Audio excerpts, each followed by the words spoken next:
सभी की शुद्ध आत्मा को अनंत वंदन नमन। ये संसार ऊपर से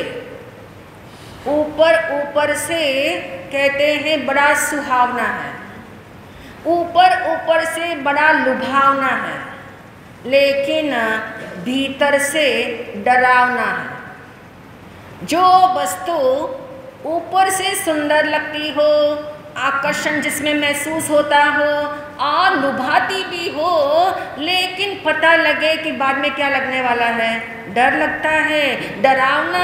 यानी संसार का स्वरूप समझाते हुए ज्ञानियों ने बड़ी सुंदर बात कह दी कि ये संसार जो आपको मोहक लगता है, जो आपको चुंबक जैसा महसूस होता है, लेकिन वो संसार भ्रामक है। शब्द क्या दिया? भ्रामक। नया वर्ड है, इंट्रोड्यूस करा देते हैं। हिंदी साहित्य का वर्ड है, संस्कृत का नहीं है। सुंदर ना, सुहावना लगना, लुभावना लगना, और अंदर में क्या है? डरावना लगना। पहले इसको हम क्रैक करें, पहले हम इस बात को समझ लेते हैं कि जो चीज़ें सुंदर लगती है, ये संसार हमें मीठा लगता है, इस संसार में मैंने जन्म लिया हुआ है, और इस संसार में जहाँ मैंने जन्म लिया है, जिस परिवार में मैंने जन्म लिया हुआ है, पांचों इंद्रियां मुझे मिली, अच्छा खासा मेरे को सब सामान मिला हुआ है, इसलिए क्या लगता है? संसार मीठा लगता है, संसार के सुख मीठे लगते हैं, संसारी लोग अच्छे लगते हैं, संसार के जितने पदार्थ हैं वो मुझे अच्छे लगते हैं, सब साताकारी लगते हैं। इसलिए हमारा विश्वास क्या हो गया कि संसार कैसा है? सुहावना है, लुभावना है। लेकिन भगवान कहते हैं ऊपर से मत देख किसी वस्तु को, क्योंकि आपको तो आदत है, वस्तु खरीदने जाते हो तो कहाँ से देखते हो? केवल ऊपर से। एक भिंडी भी खरीदने जाते हो तो कैसे देखते हो? आगे पीछे ऊपर नीचे टटोल के स्पर्श करके भी देखना चाहते हो। इसलिए इन लोगों ने क्या कर दिया? सारा कुछ प्लास्टिक में पैक कर दिया। टटोलने की जरूरत ही नहीं है, टटोलो ही मत। यानी कहने का अभिप्राय कि जो चीजें डरावनी बता दी है ज्ञानियों के द्वारा कि संसार डरावना क्यों है, और इसको हमें जानना होगा कि डरावना शब्द का क्या अभिप्राय है। कौन बता सकता है अभिप्राय? ये संसार ऊपर से सुहावना है, लुभावना है, भीतर से डरावना है, तो डरावना के पीछे क्या अभिप्राय है?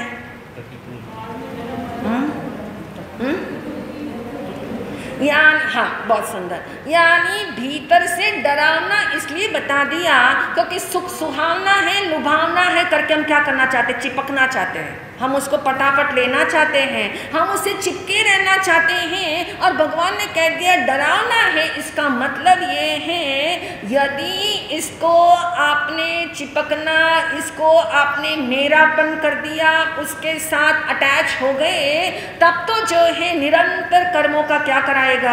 बंद कराएगा। ये दुख ही है, ये दुख ही है। इसलिए संसार को क्या बता दिया? डरावना बता दिया। क्योंकि जितनी समय तक हम संसार में रहेंगे उतने समय तक क्या होते रहने वाला है? कर्मों का बंद होते रहने वाला है। जब कर्मों का बंद होगा तो उस कर्मों का फल भी क्या करना पड़ेगा? भोगना पड़ेगा। इसलिए कहा कि संसार जितना सुहावना ऊपर से दिखता है, जितना लुभावना दिखता है, उतना वो भीतर से क्या है? डरावना है। हर कदम पे पाप होने की संभावना है, हर कदम पे पाप के ख्याल आने की पूरी संभावना है, हर कदम पे आपको जो है सशंकित होके चलना पड़े, ऐसा ये संसार है। नंबर 2 कहा गया कि संसार मोहक है, ये संसार चुंबक है, किंतु ये संसार भीतर से कैसा है? भ्रामक। भ्रामक किसको कहते हैं? भ्रम पैदा करे। कई बार किसी व्यक्ति के लिए कहते बड़ा भ्रामक है, बड़ी भ्रांतियों में जीता है, बड़ी गफलत में जीता है। इसकी गफलती कौन उतारेगा, कौन इसे समझाएगा? यानी गफलत में जो जीता हो, यानी जो व्यक्ति असलियत को जानता ही ना हो, असली बात समझता ही ना हो, अच्छी सच्ची बात समझ के भी अनसुना कर देता हो, तो उसको कहते हैं ये व्यक्ति गफलत में जीता है। यानी ये संसार ऊपर ऊपर से मोहकता है, उसके अंदर चुंबकता है, लेकिन अंदर से भ्रामकता पैदा करता है। भ्रामकता यानी भ्रम पैदा करता है। और भ्रम जो है ये संसार दो तरह से देता है। भ्रम दो तरह से होता है। नंबर 1 का भ्रम किसको होता है? स्वयं को।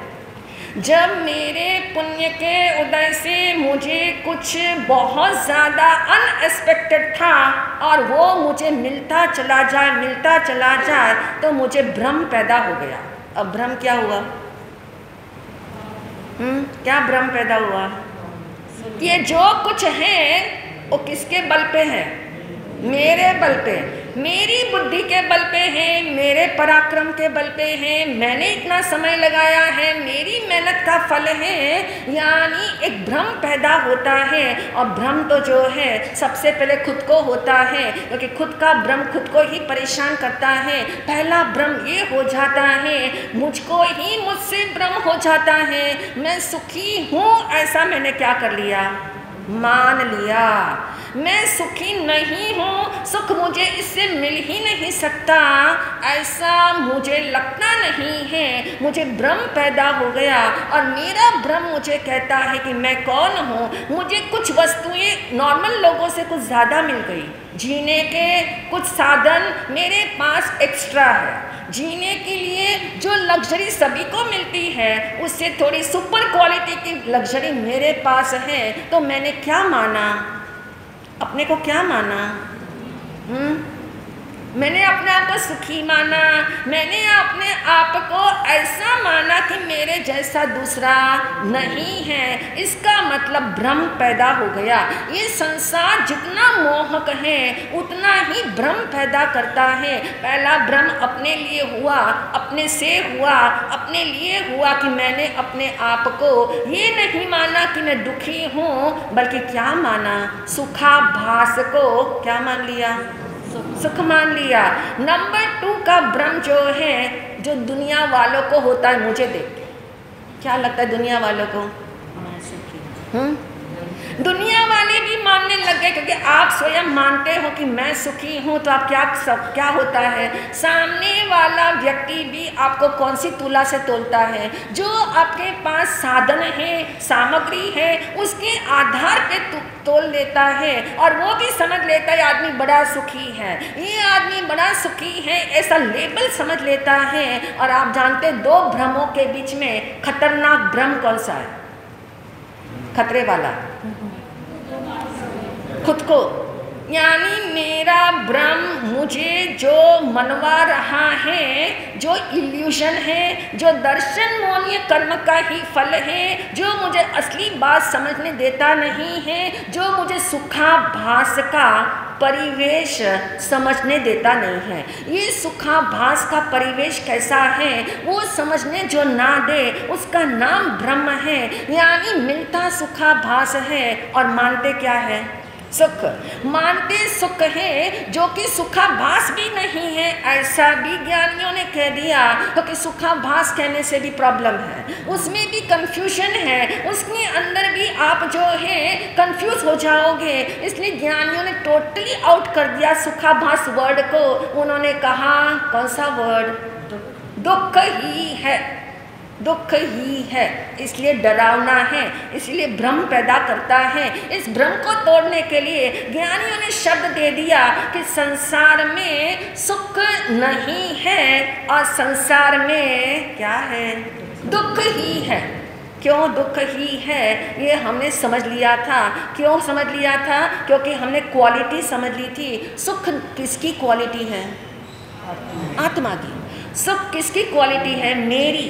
सुख मेरी क्वालिटी है, सुख मुझ में रहता है, सुख मेरा है, सुख मुझसे कभी अलग होता ही नहीं है। गुणी से गुण कभी भी जुदा नहीं होते।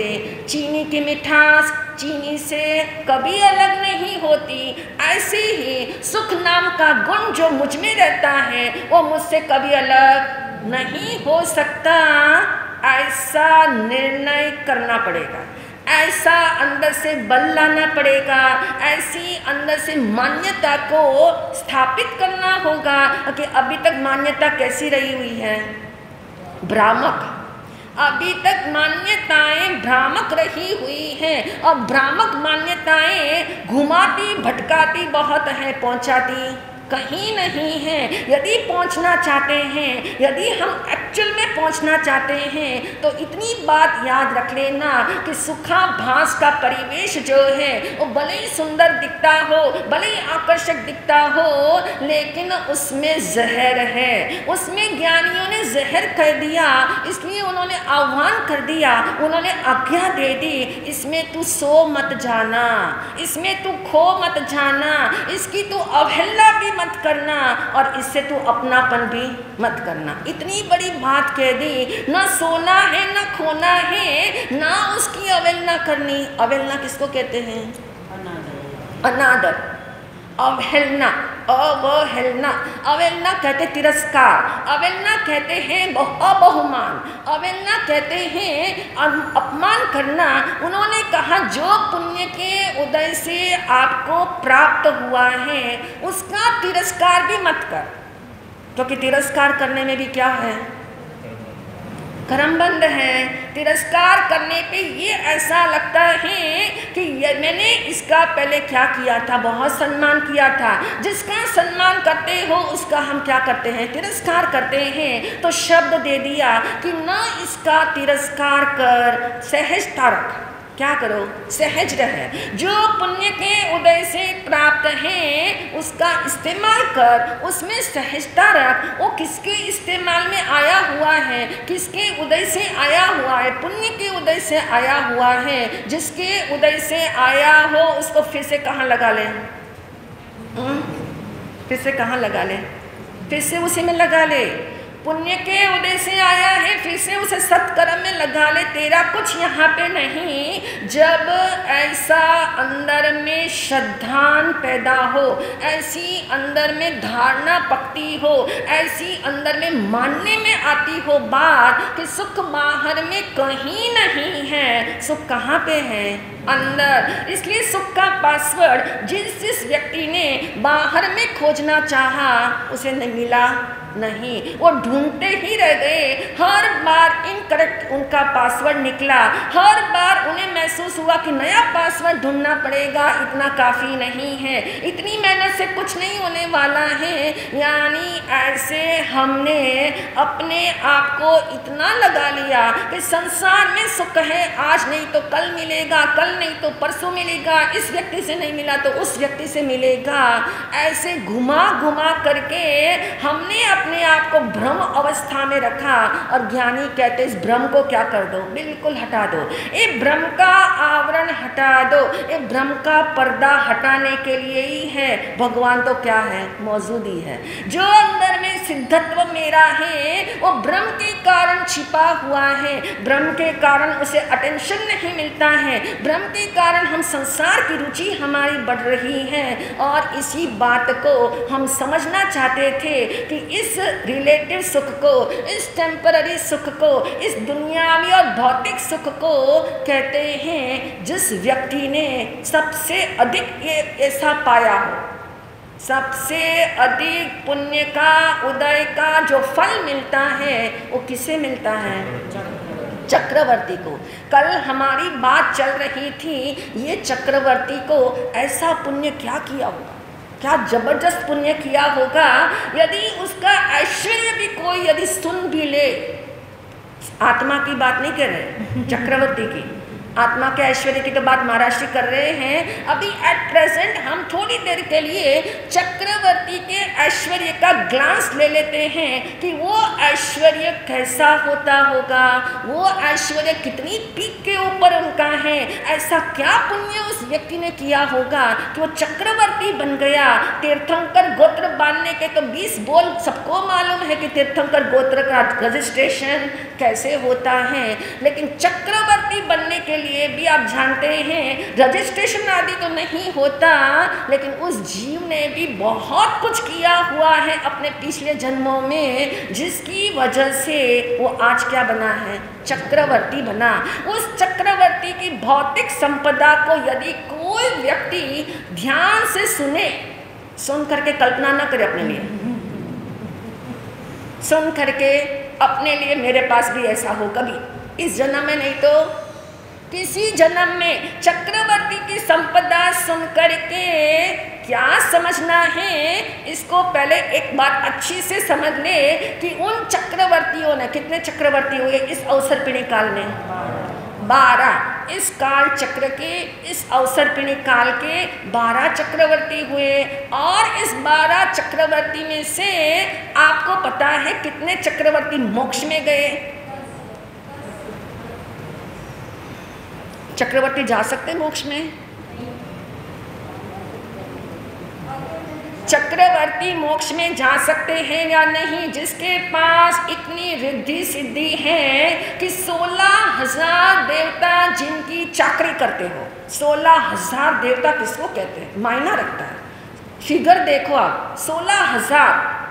किसी के घर में 16 सेवक भी हो जाए तो कितना घमंड आता है, कितना घमंड आ जाता है उसे, कह रहे मेरे घर में 16 सेवक हैं, गाड़ी धोने वाला अलग है, ये काम करने वाला अलग है, यानी 16,000 देवता जिसकी सेवा में रहते हो, और सुबह उसकी नींद खुले और वो चक्रवर्ती से पूछते हैं कि आज के दिन की क्या सेवा है, यानी ऐसा जिसका पुण्य हो।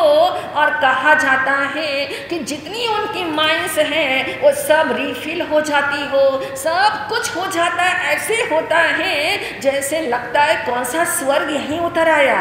इसीलिए जम्बूद्वीप प्रज्ञप्ति सूत्र के अंदर चक्रवर्ती की संपदा का ऐसा वर्णन करके बता दिया कि भौतिक सामग्री की श्रेष्ठता जहाँ पे हो उसको नरदेव कहा जाता है। क्या कहा जाता है? नरदेव। चक्रवर्ती का दूसरा नाम क्या है? नरदेव। मनुष्य होकर के भी कैसा सुख भोग रहा है? देव जैसा सुख भोग रहा है, चाहे वो सुख सांसारिक है, चाहे वो सुख सामग्रियों का है, चाहे वो सुख भौतिकता का है। तो थोड़ा और ग्लांस ले लेते हैं कि वो चक्रवर्ती जो 6 खंड के अधिपति है, अधिपति यानी मालिक, सत्ता जिसके हाथ में है। 6 खंड में से एक खंड जो है वो आर्य खंड है, और 5 खंड जो है वो अनार्य खंड है, जिसको म्लेच्छ शब्द भी कहा जाता है। म्लेच्छ खंड वाले भी होते हैं, यानी 6 खंड के अधिपति। और आप जानते भी हैं कि 32,000 मुकुटधारी जो राजा है वो अधीन है किसके? चक्रवर्ती के। चक्रवर्ती के आदेश के अनुसार 32,000 राजा चलते हैं, 16,000 देवता चाकरी करते हैं, 32,000 राजा उनके अधीन रहते हैं। और ऐसा चक्रवर्ती जिसकी शरीर की संपदा को आप सुनो तो आपको हैरानी होगी कि ऐसी संपदा, ऐसा उनका 5 इंद्रियों का बल। 5 इंद्रियां हमारी भी है लेकिन कितनी कमजोर है। 5 इंद्रियां हमारी भी हैं, और आप जानते हैं ये आँख हमारी जो है बिल्कुल सामने कोई चीज़ पड़ी हो तो देख सकती है, लेकिन बीच में कुछ कर्टन आ जाए तो नहीं देख सकती। ये हमारी स्टेमिना नहीं है, इतनी ही हमारी क्षमता है कि बिल्कुल सामने यदि फोकस में आता हो उतना ही हम देख सकते हैं, और कुछ उससे भी अधिक रेंज से बाहर हो जाए तो वो भी नहीं दिखता।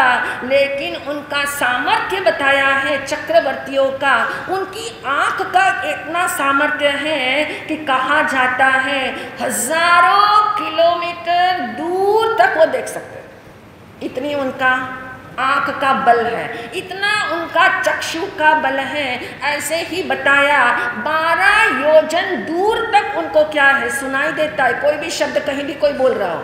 12 योजन किसको कहते हैं? एक योजन का तो मायना कितना रखता है, आप मालूम है कि माइल्स और किलोमीटर में देखें तो कहा गया है एक योजन इज इक्वल टू 13.5 किलोमीटर। और कहते हैं आप सोच के देखो कि जिसकी पांचों इंद्रियां इतनी बलवान होगी और उस व्यक्ति का आहार कैसा होता होगा,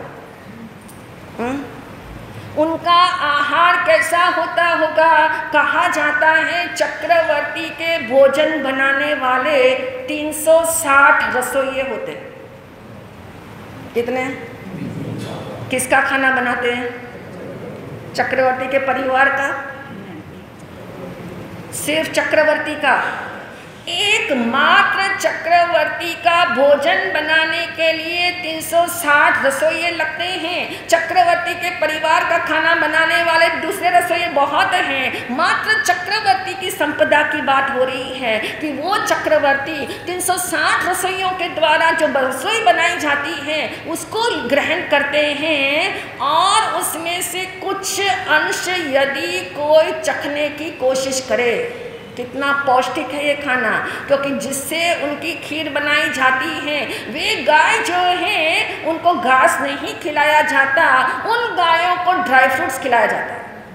वो गाय जिनसे उनकी खीर बनती है और वो गाय का दूध से जिससे उनकी खीर बनती है, वो गाय घास खाती ही नहीं है, उन्हें ड्राई फ्रूट्स खिलाया जाता है। यानी उस चक्रवर्ती के शरीर का बल कितना होगा कि उस खीर का एक बूंद यदि कोई चख ले तो कहते हैं उसको पचा नहीं सकता, वो चक्रवर्ती का शरीर ही पचा सकता है, वो उनका ही डाइजेशन पावर है। यदि कोई गलती से शौक में आकर के सोचे थोड़ा तो चख लेता हूँ तो कहते हैं उसी समय उसकी मृत्यु हो जाती है। ऐसा उस चक्रवर्ती का भोजन 360 रसोइये मिलके बनाते हैं और उससे भी आगे 360 उनके शरीर के वैद्य होते हैं। 360 जो है वो उनके शरीर के अलावा अन्य चीज़ों के वैद्य होते हैं, यानी जिसको हम डॉक्टर्स कहते हैं। यानी ऐसा जिसका शरीर है, ऐसा जिसका शरीर का बल है, ऐसा जिसका सामर्थ्य है। और यदि उनकी राज परिवार की बात करें तो आप हैरान हो जाओगे। उनके राज परिवार की संख्या, भाई बंधु की संख्या, वहां से शुरू करते हैं। 3.5 करोड़ भाई बंधु है अशोक जी। यहाँ तो थोड़े 2-4 है, उनको भी संभाला नहीं जाता है। 3.5 करोड़ जिसके भाई बंधु हैं और अपनी पत्नियां जो हैं, कहीं कहीं उल्लेख मिलता है 64,000 रानियां हैं। एक पटरानी होती है और बाकी 64,000 रानियां होती है। और कहीं कहीं उल्लेख ऐसा भी मिलता है 96,000 महारानियां भी हैं। तो कहने का अभिप्राय इतना राजकुल जिसका इतना सबल है, हर तरह से सबल है, कहीं से कोई अनिष्ट होने की संभावना नहीं है। और 9 प्रकार की निधियां जिसके पास हो, 14 प्रकार के रत्न जिसके पास हो, 84 लाख घोड़े जिसके पास हो, 84 लाख हाथी जिसके पास हो और 84 लाख रथ जिसके पास हो, 96 करोड़ सेना का बल होता है। क्या बात है। इतना सैन्य बल जिसके पास है, कोई उन्हें परास्त नहीं कर सकता, परास्त करने की जरूरत ही नहीं पड़ती। उसका नाम चक्रवर्ती है, इसलिए चक्रवर्ती शब्द दिया। जो चक्र चलाते हैं, चक्र जिसके अधीन होता है, ऐसा चक्रवर्ती अब वो क्या चिंतन करेगा, वो क्या विचार करेगा, वो कैसा लाइफ को इतनी सुपर वाली कहते हैं आपके हिसाब से कि जो कहना चाहिए इतना लैविशली लाइफ को जीता है जिसे नहीं पता दिन कहाँ निकलता है, रात कहाँ होती है, कहाँ क्या हो रहा है, कुछ नहीं पता। साधारण राजा हो तो भी उसे फिक्र रहती है। किसकी? दूसरा